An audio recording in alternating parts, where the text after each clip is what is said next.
Sir అది 2001లో నేను మొదటిసారి అమెరికా వెళ్ళినప్పుడు అక్కడ ఈ కూచిభట్ల ఆనంద్ గారు అంటారు కదా, సిలికాన్ ఆంధ్ర ఆ సంస్థ అప్పుడు మొదలైంది.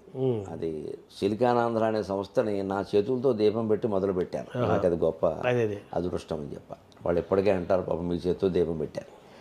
అతనికి తానా సభల్లో నా అవధానం చూసినప్పుడు అతనికి ఏమనిపించిందంటే, నేను చేసిన త్రిగుణిత అష్టావధానం చేశాను 2001లో. అంటే 3-8-24 మంత్ చేస్తే ఆయనకి అవధానం చాలా బాగుంది, బాగా చేస్తున్నారు, కానీ ఇంకా ఏర్పాట్లు బాగుండాలి, ఇంకా గంభీరంగా వైభవంగా ఉండాలి, మామూలుగా ఉంది ఇది అని అనిపించి ఆయన వెంటనే అయిపోగానే నన్ను వచ్చి సంప్రదించి అమెరికాలో మీరు ఆగస్టు 4వ తేదీన 2001 ఆగస్టు 4, ఇది జూలై 4న జరిగింది. ఒక నెల రోజులు మాకు సమయం ఇస్తే మేము అక్కడ కాలిఫోర్నియాలో ఏర్పాటు చేస్తాం, అవధానం అంటే ఏమిటో చూపించాలని నాకు ఉంది, దానికి తగిన ఏర్పాట్లు నేను చేస్తాను అని చెప్పి ఆయన అంటే చేసుకున్నాను. అక్కడ నిజంగానే అతను మంచి కుర్చీలు పెట్టి వాటి మీద నిషేధాక్షరి సమస్య రాసి అదో పెద్ద రాజ్యసభలా తీర్చిదిద్ది చేసాడు. అతనిలో నాకు బాగా నచ్చింది ఏంటంటే క్రమశిక్షణ. అసలు అతని క్రమశిక్షణకి నేను కొంచెం ఇబ్బంది పడేవాడు. అంటే రాకపోతే పాప అతను ఇబ్బంది పడతాడు, అలా చూస్తున్న పాప నాకు అది చిన్నచూపుగా అనిపించింది. ముందు తయారై కూర్చునేవాడిని, అంత పద్ధతిగా ఆయన అలాగే ఉంటాడు. మీరు చెప్పులు వేసుకు రావద్దు అంటే ఆ చెప్పులు ఆయన పట్టుకునేవాడు, ఎవరికో ఇచ్చేవాడు ఆయన పట్టుకున్నాడు, అంతకని వేసుకోవడం ఒప్పుకునేవాడు. అంత పద్ధతిగా ఉంటాడు మనిషి. ఆ నిర్వహణ ముగింపు కూడా అలాగే ఉండేది. అంత అయిపోవాలంటే సమయానికి అవడమే సిస్టమేటిక్గా అంత, అది నాకు నచ్చింది. అక్కడ ఏమైందంటే అక్కడ అవధానం మామూలుగా చేసేసాక తర్వాత కొంతమంది పృచ్ఛకులు రాకపోవడం, ఇంకో చోట ఎక్కడో అడిగారు, అక్కడే కొంతమంది రాకపోవడం, దాంతో వీళ్ళకి ఏమొచ్చిందంటే ఎక్కడైనా చేయించానండి, వేరే వాళ్ళు ఎక్కడెక్కడో ఉంటారు కంప్యూటర్లతో మీరు చేయిస్తారు.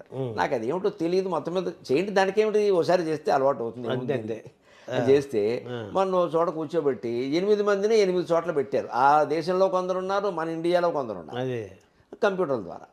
కంప్యూటర్ల ద్వారా అడుగుతారని చెప్పారు. ల్యాప్టాప్ మీద ఏదో మన ఈ కరోనా టైంలో జూమ్లో జరిగాయి కదా, ల్యాప్టాప్ మీద ప్రింట్ అయ్యేవి అక్షరాలు, నేను చెబుతూ ఉంటే వాళ్ళు ఏదో మాట్లాడేవారు.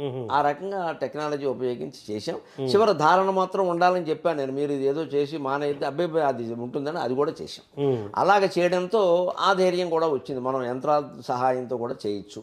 సహాయం ఉంటే ఉన్నా కూడా దాన్ని అది మనకి చేసే సాయం మనమే దానికి సాయం చేయాలి అని చేయొచ్చు. తర్వాత మీరు అవధానం చేస్తుంటే మీ మీ మెదడును కూడా, మీ మెదడు ఏ విధంగా ప్రయాణం చేస్తుంది అని కూడా మీరు అది నిమ్హాన్స్ ప్రయోగం జరిగింది ల్యాబొరేటరీలో. NIMHANS Nizam institute of mental health and neurosciences అని ఉంది.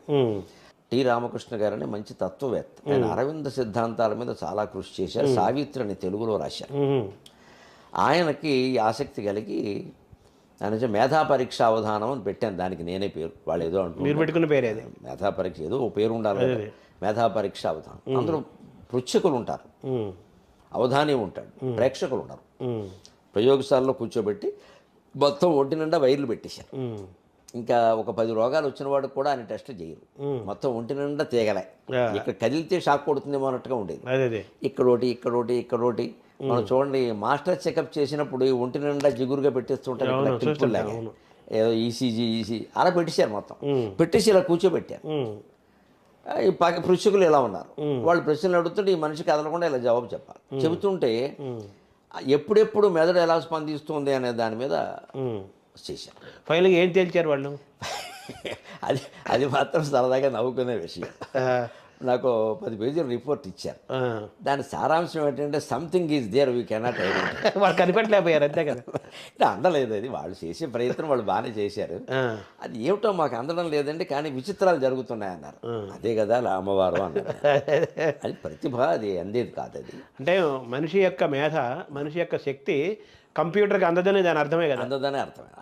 అది ఇప్పుడు మీరు కృత్రిమ మేధ వచ్చినా ఎన్ని వచ్చినా కూడా మెదడు సాధించే విజయాలు, మనస్సు సాధించే విజయాలు, అపజయాలు కూడా. విజయాలే ఎందుకంటారు, ఈ మనస్సే కదండి దౌర్భాగ్యం, జీవితం అంతా నాశనం చేస్తుంది. అవును, ఈ అనవసరపు ఆలోచనలు, అనవసరపు కక్షలు, రాగద్వేషాలు మనస్సు వల్లేనా?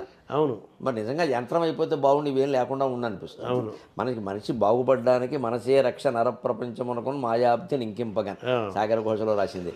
మనసే శిక్ష నరప్రపంచం అనుకుని మాయాంబుదిని ముంచగన్, మనసును గట్టగలేకనే పరుల కొంపలు ముంచుటలు మునుగుటలు. అంతే, వాడు కొంప ముంచేది మనం మునిగేది మనస్సు గురించే కదండి. అంటే మనస్సు అనగానే ఏదో గొప్పదే అనక్కర్ల, దాని చెడ్డ కూడా ఉంది. అంటే ఈ మనసుని ఎంత చేసినా దాన్ని మీరు అభ్యాసం మనిషి లోపల చేసే అభ్యాసాన్ని యంత్రాల మీద చెయ్యలేడనేదే ఇప్పటికే నా అభిప్రాయం. వేగంగా చేయొచ్చు యంత్రం, కానీ మనస్సు కంటే వేగంగా చేయలేదు. ఎంత చేసి దాని పేరే ఆర్టిఫిషియల్ ఇంటెలిజెన్స్, అంతే కదా, మంది ఒరిజినల్ ఇంటెలిజెన్స్ కదా. అది ఒరిజినల్. పైగా ఒక క్షణం ఇలా కళ్ళు మూసుకుంటే మనం అమెరికాలో ఉంటాం, ఊహిస్తున్నాం కదా. ఊహే కదా. ఊహ నిజం కాదనడానికి కూడా లేదు. మన గత పునాది మీద ఆధారపడే ఊహిస్తున్నాము, అది నిజం కూడా కావచ్చు. అవును, చిత్ర అవి పెద్ద విషయం కాదు. అది చేశారు కానీ వాళ్ళు చివరికి ఏంటంటే మొత్తం రిపోర్ట్ చాలా వివరంగా ఇచ్చారు, ఎప్పుడెప్పుడు ఏం జరిగింది అనేది. కెమికల్గా కూడా అందులో బయలాజికల్గా అన్ని రాశారు. చివరికి ఏమిటంటే ఒక అద్భుతం జరుగుతోంది అవధాని బుర్రలో అన్నారు. ఆ అద్భుతమే అమ్మవారు అన్నాం, ప్రతిభ అన్నారు, అంతే ప్రతిభ అన్నారు, పూర్వం శక్తి అన్నారు. తర్వాత మీకు అవధానాలు ఎప్పుడు ఇంత ఈ 30 ఏళ్ళ, దాదాపు 30 ఏళ్ళు అయింది కదా 2022 పోయిన సంవత్సరానికి, ఎప్పుడు మీకు ఛాలెంజ్ ఎప్పుడు ఎదుర్కోలేదు, మీరు సవాళ్ళుగా ఎదుర్కొన్న సందర్భం? అది చాలా ఉన్నాయి ఎదుర్కోపోవడం అంటే, చాలా ఉండి అది ఎలాగో అని అమ్మవారితో మొరపెట్టుకున్న సందర్భాలు కూడా ఉన్నాయి. చేస్తూనే ఓ పక్క చాలా గట్టి సమస్యలు ఇస్తారు, మీకు తెలియదే ఉంది.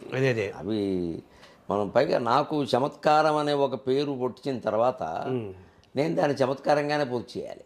అదే నేను పాండిత్యపరంగా చేసినా కూడా అంత ఇది రాదు, చమత్కారంగా చేసి ఆడియన్స్ ఎక్స్పెక్ట్ చేస్తుంటే అంతే. దాన్ని తాడు దించేసేవి చాలా ఉంటాయి. మీకు రంగంపేటలో, తూర్పుగోదావరి జిల్లా రంగంపేటలో చేస్తుంటే తూళిపాళ్ళ మహాదేవమణి గారు రాజమండ్రిలో ఉంటారు కదా, ఆయన న్యస్తాక్షర ఇచ్చారు. న్యస్తాక్షర, వ్యస్త కాదు, ఒక 4 అక్షరాలు ఇచ్చి వాటిని మధ్యలో పెట్టమంటారు. ఆయన చిత్రం ఏంటంటే, నేను మిమ్మల్ని బాధ పెట్టను నరసింహరావు గారు, ఒక అక్షరమే ఇస్తా అన్నారు. ఏమిటి ఇలా అంటున్నాడు అనుకున్నాం, ఎందుకంటే ఆయన ఏదో వాలికి మారుతూ జనించేలాంటి రకరకాల సమస్యలని ఇచ్చినవాడు ఆయన.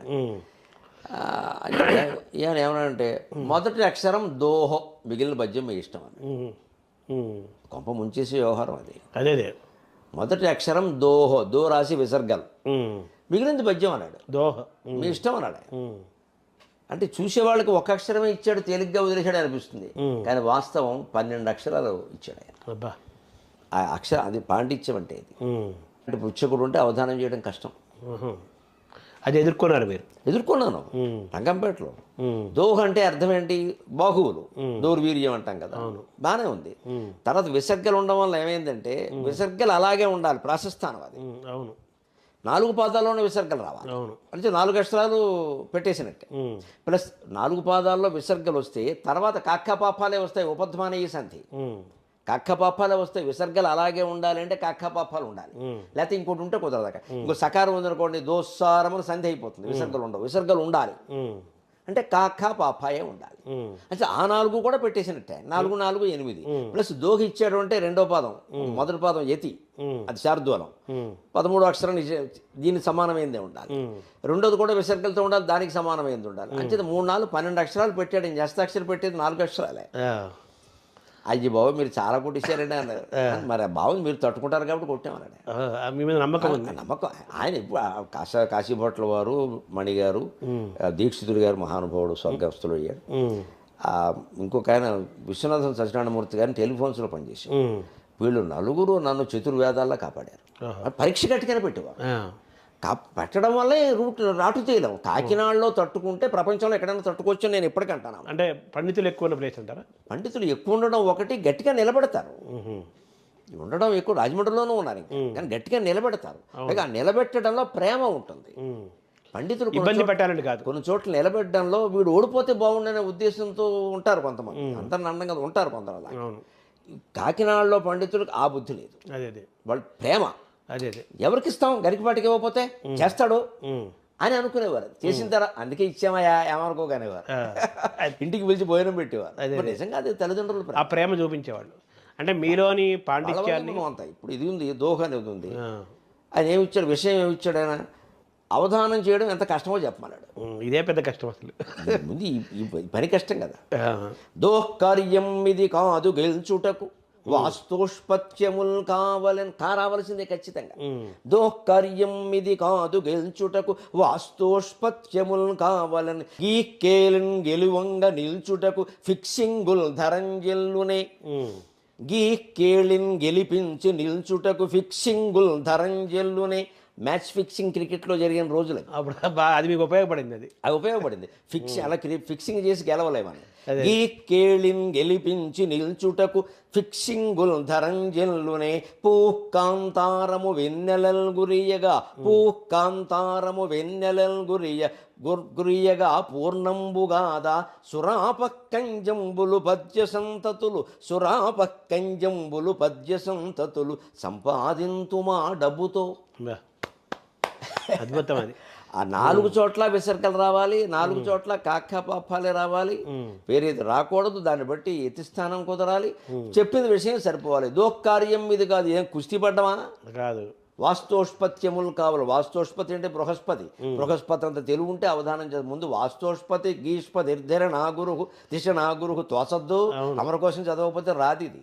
అవన్నీ నేను 4 అవధానాలు చూస్తే అవధానాలు చేద్దామంటే కుదరదండి. ఆ పర్యాయ పదాలు ఇవాళ కొత్తగా మొదలెట్టేవాళ్ళు పాపం నేర్చుకోవాల్సింది ఏంటంటే బాగా చదవాలి, అమరకోశం చదవాలి, ఆంధ్రనామ సంగ్రహం చదవాలి, రోజు పారాయణ చేయాలి.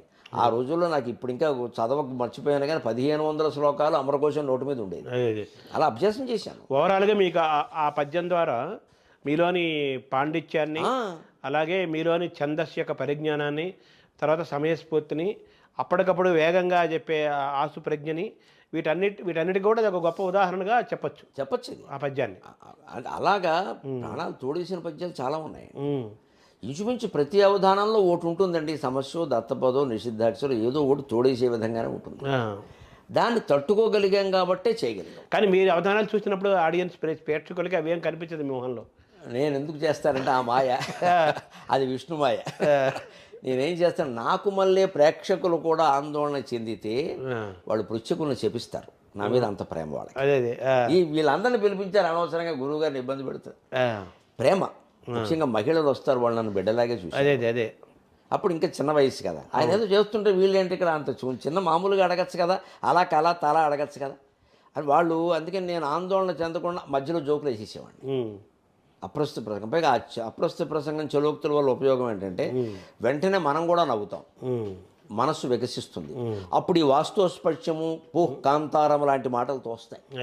ఇంత పద్యం చెబుతూ ఉంటే మధ్యలో ఒకటి అడిగారు, ఏమంటే 33% రిజర్వేషన్ ఉంటున్నారు కదా మహిళలకి. అప్పట్లో అది పెద్ద ఉద్యమం నడిచింది, ఇప్పుడు కూడా నడుస్తుంది కదా.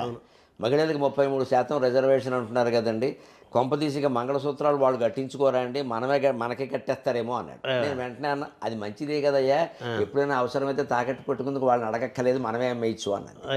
అలా ఇలా మీకు బ్రెయిన్ ఫ్రీ ఇప్పుడు వాళ్ళ మెడలో ఉంటే మనం అడగడం, వాళ్ళు ఇవ్వకపోవడం, లాగడం, దాని మీద సినిమా తీయడం, తాడు దించేయడం, ఇవన్నీ గొడవలు అవుతున్నాయి. మనకే కట్టేస్తే మంచిదయ్యా, ఆ 3 కాసులు బంగారం మనకే ఉంటుంది కదా అన్న.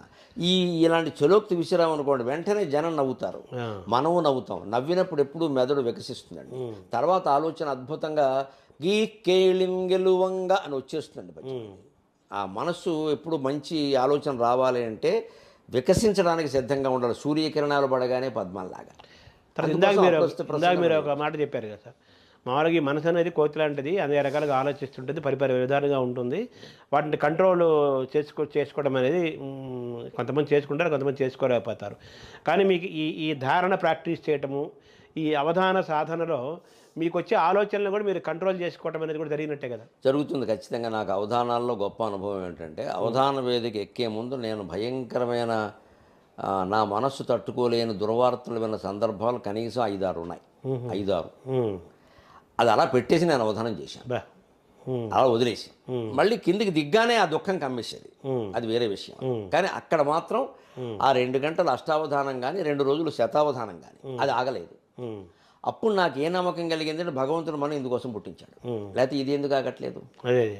ఇప్పుడు ఎంతోమంది కవులు పండితులు జీవితంలో కొన్ని దెబ్బలు తిని ఆ వృత్తి మానేసిన వాళ్ళు ఉన్నారు. నేను కలం ముట్టుకోను, నేను కాలేజీకి వెళ్ళను, నేను పద్యాలు పాడను అని ఉన్నారు. మనకు అది రాలేదు. అది పైగా ఈ కళాకారంగంలో ఉన్న వాళ్ళకి ఎన్నో దుర్వ్యసనాలు పడతాయి. భగవంతుడి దైవాలు మనకు అసలు ఒక్కపొడి వేసుకునే అలవాటు కూడా.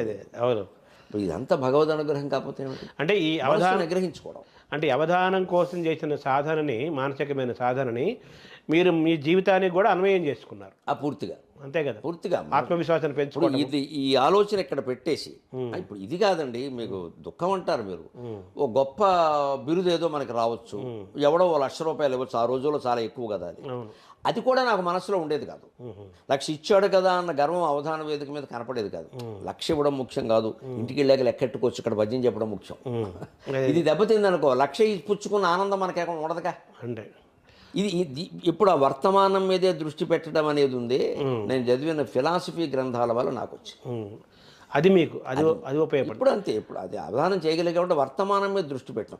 ఈ 2 గంటలు అష్టావధానం పూర్తయ్యే వరకు, లేదా ఈ 2-3 రోజులు శతావధానం పూర్తయ్యే వరకు మనం వేరేది ఆలోచించొద్దు అని స్విచ్ ఆపేస్తే మనస్సును ఆపగలిగే శక్తి భగవంతుడు